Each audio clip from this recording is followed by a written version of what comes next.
हर हर महादेव महाराज। आप सभी लोग जानते हो कि कार्तिक मास प्रारंभ हो गया है और ये जो 15 अक्टूबर 2025 यानी कि बुधवार का दिन पड़ रहा है, इस दिन इस पवित्र कार्तिक मास की कृष्ण पक्ष की नवमी तिथि पड़ रही है और विशेष बुधवार का दिन भी है।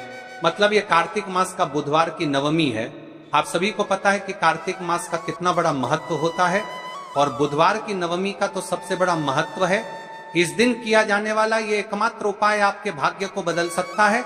मात्र 108 चावल दाने, एक हल्दी, दीपक। विशेषकर मेरी माता बहनों से निवेदन है कि बुधवार की नवमी पड़ रही है 15 अक्टूबर। इस कार्तिक माह के बुधवार की नवमी शिव महापुराण की कथा से हमने आपको कई बार बताया है कि अगर कभी मौका लग जाए और कार्तिक माह के बुधवार की नवमी तिथि पड़ जाए तो इस दिन किया जाने वाला छोटा सा छोटा उपाय आपके जीवन की रेखा को बदल सकता है। आपके जीवन में दुख कष्ट चल रहे हैं, धन संपदा में कमी है, लक्ष्मी घर में आती तो है लेकिन टिक नहीं पाती है, तनाव है, घर में लड़ाई झगड़े होते हैं, तो इससे पत्राचार जाता का दिन आपको इस मात्र 108 चावल दाने, एक हल्दी, दीपक वाला उपाय को अवश्य करना चाहिए। आप सभी को पता है कि कार्तिक माह में दीपक प्रज्वलित करना यानी भाग्य को चमकने वाली बात। जिस प्रकार हम दीपावली धनतेरस पर आटे के दीपक प्रज्वलित करते हैं, उसी प्रकार से 15 अक्टूबर बुधवार की नवमी तिथि इस उपाय को करना है। तो महाराज, आज की यह शिव महापुराण की कथा से इस पवित्र कार्तिक माह की बुधवार की नवमी तिथि के दिन किया जाने वाला यह एक उपाय आपके घर में माता लक्ष्मी का स्थायी बात करेगा। धन धान्य में वृद्धि होगी और घर में सुख और शांति होगी। तो 15 अक्टूबर यानी कि बुधवार की नवमी तिथि वाले दिन मेरी माता बहनों से निवेदन है कि यदि आप इस कथा को, इस वीडियो को आप जहां पर भी देख रहे हो, फेसबुक, यूट्यूब पर इसे अंतिम तक देखें, क्योंकि यह सीहोर वाला महाराज अपनी बहनों से निवेदन कर रहा है कि कार्तिक माह की अष्टमी 15 अक्टूबर बुधवार वाले दिन आपको इस उपाय को अवश्य करना है। देखिए, यदि आपके जीवन में बहुत समस्या चल रही है और आपको पता भी नहीं चलता है, शायद आपके घर में लक्ष्मी दोष हो, इसलिए आपको इस अष्टमी तिथि वाले दिन इस उपाय को अवश्य करना है। मात्र 108 चावल दाने, एक हल्दी, दीपक वाला उपाय करना है। स्वयं माता लक्ष्मी आपके घर में सदैव के लिए विराजमान हो जाएगी, सारे पाप नष्ट होंगे। केवल कार्तिक माह की बुधवार की नवमी तिथि वाले दिन ये छोटे से उपाय को कर लेना। देखिए, यदि पूरा साल निकल गया हो लेकिन आपने इस मात्र 108 चावल दाने, एक हल्दी, दीपक वाला उपाय को नहीं किया और जीवन में अभी भी बहुत समस्या है, तो 15 अक्टूबर बुधवार नवमी तिथि वाले दिन आपको इस उपाय को अवश्य करना है। कई सारे लोगों को तो पता भी नहीं होता है कि उनके जीवन में जो समस्या आ रही है वह किस कारण आ रही है, मतलब इसका मुख्य कारण भी नहीं पता है और हमेशा परेशान होते रहते हैं। और आप सभी को पता है कि कार्तिक माह का सबसे बड़ा यदि कोई सा उपाय है तो वो मात्र 108 चावल दाने, एक हल्दी, दीपक वाला उपाय। तो महाराज, इस कार्तिक माह के इस कृष्ण पक्ष की अष्टमी तिथि का सबसे बड़ा महत्व होता है। और आपको देखिए महाराज, हमारे हिंदू धर्म में कार्तिक मास को सबसे पवित्र मास कहा जाता है। कार्तिक माह में दीपों का सबसे बड़ा महत्व माना जाता है। कहा जाता है जिस प्रकार हर घर की महिला अपने घर कार्तिक माह में दीप प्रज्वलित करती है, उसी प्रकार से उनके जीवन में चल रही समस्या भी समाप्त होती है। तो ये जो 15 अक्टूबर बुधवार का दिन पड़ रहा है, इस दिन हमें इस विशेष उपाय को भी करना है और साथ में दीपक भी प्रज्वलित करना है। कार्तिक माह बुधवार की नवमी तिथि, इस शिव महापुराण की कथा में हम आपके संपूर्ण बातें बताने वाले हैं। आपको बुधवार इस नवमी तिथि वाले दिन इस छोटे से उपाय को कर लेते हैं। शिव मंदिर में अपने घर या फिर अपने घर माता तुलसी कुंड में तो जो मनोकामना बड़े बड़े पूजा पाठ, बड़े बड़े उपाय से पूर्ण नहीं होती, वह केवल इस करवा कार्तिक माह की नवमी तिथि बुधवार वाले दिन इस छोटे से उपाय को करने से पूर्ण हो जाती है। और ऐसे मौके बार बार नहीं मिलते। मेरी कई सारी माताएं बहनें पूजा पाठ करती हैं, रोज शिव मंदिर जाती है, शंकर को जल समर्पित करती है, फिर भी उनके जीवन से समस्या समाप्त नहीं होती है। तो उनसे विशेषकर निवेदन है, कार्तिक माह बुधवार की नवमी तिथि आपके घर का कोई भी एक व्यक्ति इस दिन इस मात्र 108 चावल दाने, एक हल्दी दीपक वाला उपाय को करेगा तो जो भी पूरे घर परिवार में समस्या चल रही है वह सारी समाप्त होती है। भक्तों, शिव महापुराण की कथा में बताया गया है कि कार्तिक माह नवमी तिथि का सबसे बड़ा विशेष महत्व होता है। जैसे कि 15 अक्टूबर बुधवार इस उपाय को यदि हम करते हैं तो उसका फल तो हमें मिलता ही है, लेकिन कार्तिक माह की नवमी तिथि और विशेष बुधवार वाले दिन करे, बाद जुना के 3 है, उसका फल को छोड़ देता है। कार्तिक माह नवमी तिथि का सबसे बड़ा विशेष महत्व होता है। जैसे कार्तिक माह की नवमी तो उसका फल 100 गुना बढ़ जाता है। मात्र 108 चावल दाने, एक हल्दी दीपक वाला उपाय, ऐसे मौके बार बार नहीं मिलते, केवल वर्ष में एक बार ही इस उपाय को करने का मौका मिलता है। देखिए, मेरी कई सारी अन्य माताएं बहनें हैं जिन्होंने इस उपाय को आज तक किया ही ना हो और उन्हें इस उपाय के बारे में पता ही ना हो।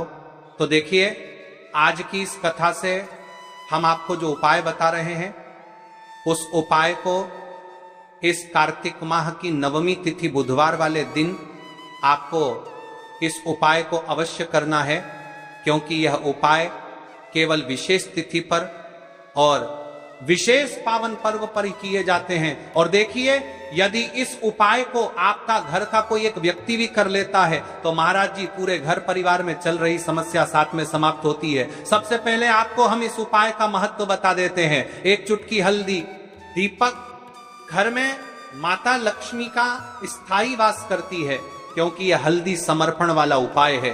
और इस उपाय को हम इस पवित्र कार्तिक माह की नवमी तिथि बुधवार वाले दिन पर कर रहे हैं। तो महाराज, यदि लक्ष्मी की समस्या है तो वह समस्या भी समाप्त होगी, जो आपकी मुश्किल समस्या समाप्त होती हैं। और कार्तिक माह में आते कि चावल वाला उपाय करने का संकेत है, यानी विवाह में अड़चन आ रही है या फिर कोई कार्य में, तो उसमें अवश्य सफलता प्राप्त होगी। कार्तिक माह बड़े बड़े पूजा पाठ अनुष्ठान से जाना जाता है। इस माह में यदि हम कोई सा भी उपाय करते हैं तो उसका फल हमें अवश्य प्राप्त होता है। देखिए महाराज जी, हमने हमारी पिछली बार की कई सारी शिव महापुराण की कथाओं में आपको इस उपाय को अच्छे तरीके से बताया भी है और समझाया भी है, लेकिन आज एक बार फिर से हम आपको इस उपाय को समझाएंगे, क्योंकि 15 अक्टूबर बुधवार का दिन सबसे बड़ा और विशेष दिन है। देखिए, यदि आपने इस मात्र 108 चावल दाने, एक हल्दी दीपक वाला उपाय को कर लिया तो आपको इस उपाय का वह फल मिलेगा जिसकी आपने कभी कल्पना भी ना करी होगी। देखिए, हम राशि से जुड़ा भाग्य भी बता रहे हैं और भाग्य में चल रही परेशानियों को भी बता रहे हैं। तो यदि आप अपनी राशि से जुड़ा भाग्य जानना चाहते हैं तो अपना नाम और अपनी राशि कमेंट बॉक्स में अवश्य लिखें। तो चलिए भक्तों, अब उपाय की तरफ चलते हैं। सबसे पहले जान लेते हैं उपाय के बारे में कि आपको इस उपाय को कब करना है, कैसे करना है और घर में किसको करना है। ठीक है, तो सबसे पहले सुनो कब करना है, सामग्री कहां से लेनी है। तो देखिए, सबसे पहले हम चावल के उपाय के बारे में जान लेते हैं। देखिए, 108 चावल के दाने और एक हल्दी के दीपक के उपाय के बारे में। तो देखिए, 108 अखंड चावल के दाने और हल्दी का दीपक तो भोलेनाथ की कृपा से मनोवांछित फल प्राप्त होता है। आज मैं आपको हर छोटे छोटे चरण को विस्तार से समझाऊंगा। कई सारी माता बहनें उपाय को बहुत जल्दी करती है और फिर कहती है, शिव हमसे प्रसन्न नहीं होते, सबसे पहले मन को शांत कर लो, सुबह हो तो नित्य स्नान कर के स्वच्छ वस्त्र पहन लो, यदि प्रदोष काल में कर रहे हो तो भी साफ सुथरे कपड़े पहनो, मन में सच्ची श्रद्धा और विश्वास हो, यही सबसे बड़ा साधन है। आत्मा में अहंकार या जलन न रखो। उपाय केवल शिव मंदिर में किया जाना अनिवार्य है, घर में नहीं, मंदिर में ही करना है। 108 अखंड चावल के दाने, एक एक दाना पूरा फटा हुआ न हो। बाजार का ले सकते हो या घर की रसोई के दाने भी चलेगा। हल्दी का दीपक, जो कि गेहूं के आटे से दीपक बनाए और उसमें हल्दी पीसी अच्छी मात्रा में मिलाएं। नमक बिल्कुल न डालना है। दीपक में रुई की बत्ती लंबी और तेल भरें। तेल के लिए तिल का तेल आदर्श है, पर आप तिल, सरसों, साधारण दीप तेल में से कुछ चुन सकते हो। कम से कम इतना तेल डालें कि दीपक स्थिर जलता रहे।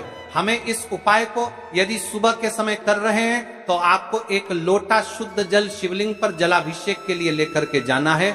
यदि आप इस उपाय को करने के साथ में कोई अन्य सामग्री भी लेकर के जाना चाहते हैं तो आप वो भी लेकर के जा सकते हैं, ठीक है। जैसे कि फूल, कुछ ताजा पुष्प, 1-2 पुष्प मंदिर के लिए और एक पुष्प घर ले जाकर रखने के लिए। यदि आप इस उपाय को करने के पश्चात शिव जी की शिवलिंग पर पुष्प समर्पित करना चाहते हैं, अष्टगंध समर्पित करना चाहते हैं, बेलपत्र, तो आप ये अन्य सामग्री भी समर्पित कर सकते हैं। लेकिन हमें सबसे पहले उपाय करना है, उसके पश्चात अब देखिए महाराज जी, आपको एकदम शुद्ध, अच्छे से अखंड एक छोटी सी पोटरी कागज की पुड़िया जिनमें 108 चावल के दाने बांध कर रख लीजिए। एक छोटा बर्तन दीपक रखने के लिए, ताकि तेल टपकने से समस्या ना हो। अब देखिए महाराज जी, हम इस उपाय को कर रहे हैं तो हमें इस उपाय को करते समय कुछ सावधानियां भी भारत नहीं है, इसलिए हम आपको उपाय को विस्तार से बता रहे हैं, अच्छे से बता रहे हैं, ताकि आप कोई भी गलती ना करें और आपका उपाय सफल हो। तो देखिए, हम बात कर लेते हैं हल्दी के दीपक के बारे में, हल्दी दीपक बनाने की विधि। अब मैं आपको दीपक बनाने की विधि विस्तार से बताऊंगा, साधारण है, ध्यान से बनाइए। एक साफ बर्तन में गेहूं का आटा आवश्यकता अनुसार निकालिए, छोटी सी लोई के बराबर आटा ले लीजिए, इसमें 1 चुटकी हल्दी पाउडर अच्छी मात्रा में मिला लीजिए। हल्दी रंग दीपक को शुभ बनाती है, नमक बिल्कुल न डालें। छोटी छोटी लोई लेकर बीची करता है, बीची करता है, छोटी छोटी लोई लेकर बीची करता है, छोटी छोटी लोई लेकर बीची करता है। में गड्ढा बना दीजिए, दीपक का आकार कटोरी जैसा होगा ताकि तेल और बत्ती आ सके। दीपक में रुई की बत्ती रखें, रुई को बीच से थोड़ी लंबी रखें ताकि बत्ती दीपक से ऊपर रहे। अंत में दीपक में तेल भरें, ध्यान रहे कि तेल बत्ती के आसपास पर्याप्त रहे। अब दीपक प्रज्वलित करने के लिए तैयार है। दीपक पूरी तरह सूखा ना हो, नरम आटा आवश्यक। दीपक को जलाकर परीक्षण कर लें ताकि मंदिर में जलाते वक्त समस्या न हो। अब हमारा दीपक बंद करके तैयार हो गया है। अब बात कर लेते हैं इस मुख्य उपाय के बारे में, 108 चावल के दाने। तो देखिए महाराज जी, आपको चावल के दाने कहां से लेना है, कैसे लेना है, कब लेना है, इन बातों का आपको ध्यान रखना है।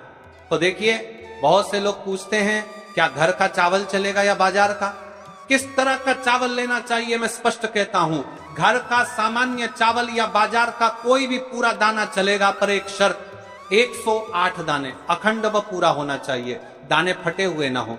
108 दानों को आप एक साफ सुथरे डिब्बे या कागज की पुड़िया में रखकर मंदिर ले जाइए। मंदिर तक जाते समय पुड़िया खुले ना हो और दानों पर विश्वास और श्रद्धा बनी रहे।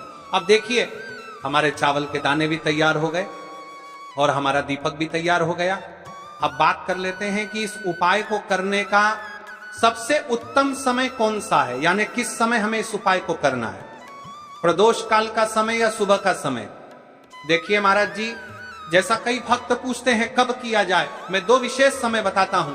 सुबह का समय उत्तम प्रातः 7 बजे से 10 बजे तक, इससे दिन का मंगलप्रद आरंभ होता है। यदि सुबह 7 बजे तक जाना संभव नहीं तो 12 बजे से पहले भी कर सकते हैं। अब बात कर लेते हैं महाराज जी, प्रदोष काल के समय की कई सारी मात्रा बहाने सुबह के समय नहीं कर सकती है, तो सबसे उत्तम समय प्रदोष काल का समय भी है जो शिव जी को अत्यंत प्रिय है। प्रदोष काल सायंकाल 5 बजे से 6 बजे के बीच यह समय बहुत ही पुण्यकारी माना जाता है। यदि आवश्यकता हो तो 7 बजे तक भी किया जा सकता है। आप जिस भी समय जाओगे ठीक ठाक उसी समय श्रद्धा भाव से करिए। देखिए महाराज जी, अब हमारी इस उपाय की सामग्री भी तैयार हो गई है और हमने आपको समय भी बता दिया है। तो देखिए, एक मुख्य बात, यदि आप इस उपाय को सुबह के समय कर रहे हैं तो महाराज जी सुबह के समय तो शिव जी की शिवलिंग पर सबसे पहले एक लोटा जल चढ़ेगा, फिर उसके पश्चात आपको इस उपाय को करना है। और यदि प्रदोष काल के समय कर रहे हैं तो आपको एक साधारण दीपक प्रज्वलित करना है, फिर उसके पश्चात आपको उपाय करना है, ठीक है। और हाँ, एक विशेष और मुख्य बात, कई सारी मेरी अन्य माताएं बहनें रहती हैं जो शिव मंदिर जाते से ही दूसरी अन्य माता बहनों से सामग्री मांगने लगते हैं, जैसे कि जी आज आपने एक बेलपत्र लाए हो तो मुझे दे दो, जी जी, आपके पास तो बहुत सारे फूल दिख रहे हैं, एक फूल दे दो मुझे। आपको शिव मंदिर में जाकर के इस प्रकार से नहीं करना है, ठीक है। केवल अपनी सामग्री लेकर गए हैं उसी से उपाय करना है। अपने गांव के आसपास में जो भी शिव मंदिर हो, जो भी शिवालय हो, वहां पर पहुंच जाइए। शिव जी की शिवलिंग के पास में एक ऐसे स्थान पर बैठ जाइए जहां पर आप अपना उपाय पूर्ण रूप से कर ले और किसी अन्य माता बहनों को दिक्कत या परेशानी ना करकेगी। मंदिर आदल आए और आपको उपाय करते समय, ठीक है। कई सारे लोग प्रश्न करते हैं कि महाराज की सबसे पहले चावल का दाना शिव जी की शिवलिंग पर कहां समर्पित करना है। तो आपको सबसे पहले गणेश को श्रद्धा से अर्पण, सबसे पहला चावल का दाना गणेश जी के स्थान पर अर्पित कीजिए। मन मन में अपनी मनोकामना शांत भाव से कहिए, छोटा सा मनन है विघ्नहर्ता, मेरी मनोकामना के मार्ग को सुगम कर दीजिए। आप गणेश मंत्र 3 बार जप सकते हैं। ओम गम गणपतये नमः। शिवलिंग पर जलाभिषेक, अब शुद्ध जल का लोटा निकालिए और शिवलिंग पर धीरे धीरे जल चढ़ाइए। जल चढ़ाते समय मन में बार बार परतस्थलमः शिवाय का उच्चारण करते हैं। मन में बार बार परतस्थलमः, मन में बार बार परतस्थलमः। शिवलिंग पर जल चढ़ाइए, मन में बार बार परतस्थलमः करें। यह सबसे मुख्य मंत्र है। आप मन में 11 बार, 21 बार या 108 बार जप कर सकते हैं, परंतु यदि समय कम हो तो कम से कम 11 बार अवश्य जपें। जलाभिषेक के साथ ही विनम्रता से कहिए, हे भोलेनाथ मेरी मनोकामनाओं को पूर्ण कर दो, जीवन के कष्टों को दूर कर दो। देखिए महाराज, एक विशेष उपाय, और यदि आप इस उपाय को दीपावली पर, धनतेरस पर करते हैं तो आपके घर में स्थायी लक्ष्मी का वास होता है। स्थायी लक्ष्मी के पास के लिए यह उपाय सबसे सर्वोत्तम है। 7 चने की दाल का उपाय, चने की दाल के उपाय के बारे में जान लेते हैं। तो देखिए, धन संबंधी परेशानियां धीरे धीरे घटने लगती हैं, आर्थिक स्थिति बेहतर होने लगती है, पारिवारिक संबंधों में स्नेह और समझ बढ़ती है। जिन इच्छाओं का मन में लगातार अभाव रहा उन पर वास्तविक परिवर्तन देखने को मिलता है। ध्यान रहे, ये लाभ श्रद्धा और कर्म दोनों से जुड़े हैं। शिव की कृपा तो मिलेगी पर प्रयास भी साथ रखिए। तो देखिए भक्तों, अब हम बात कर लेते हैं 7 चने की दाल के उपाय के बारे में। देखिए, यह सबसे बड़ा और विशेष महा उपाय है। यह केवल विशेष तिथि पर ही किया जाता है और इस उपाय को केवल वह व्यक्ति कर सकते हैं जिनके जीवन में धन की समस्या है, जिनके पास पैसा आते ही रुक जाता है या कहीं अटक जाता है, जिन्हें मेहनत के बावजूद कभी आर्थिक उन्नति नहीं मिल पाती, जिन्हें बार बार कर्ज और तंगी का सामना करना पड़ता है, उन सब के लिए यह उपाय अमृत के समान है। सिर्फ 7 चने की दाल, बस इतना सा करना है और देखना भक्तों, आपके जीवन में कैसा दिव्य परिवर्तन होता है, कब और कैसे करना है। अब मैं आपको इस उपाय की संपूर्ण विधि बताता हूं। सबसे पहले आपको 7 चने की दाल तैयार करनी है। ध्यान रहे, 7 चने की दाल यानी एक चने में 2 दाने होते हैं, उस हिसाब से बिल्कुल 7 दाल। शिव मंदिर में पहुंचकर सबसे पहले शिवलिंग का जलाभिषेक करें, बेलपत्र अर्पित करें और फिर श्रद्धा भाव से अपने 7 चने की दाल भगवान शिव को अर्पित करें। याद रखें, यह उपाय केवल तभी सफल होगा जब आप इसे शुद्ध मन और पूर्ण विश्वास से करेंगे। दाल चढ़ाते समय अपने हृदय की व्यथा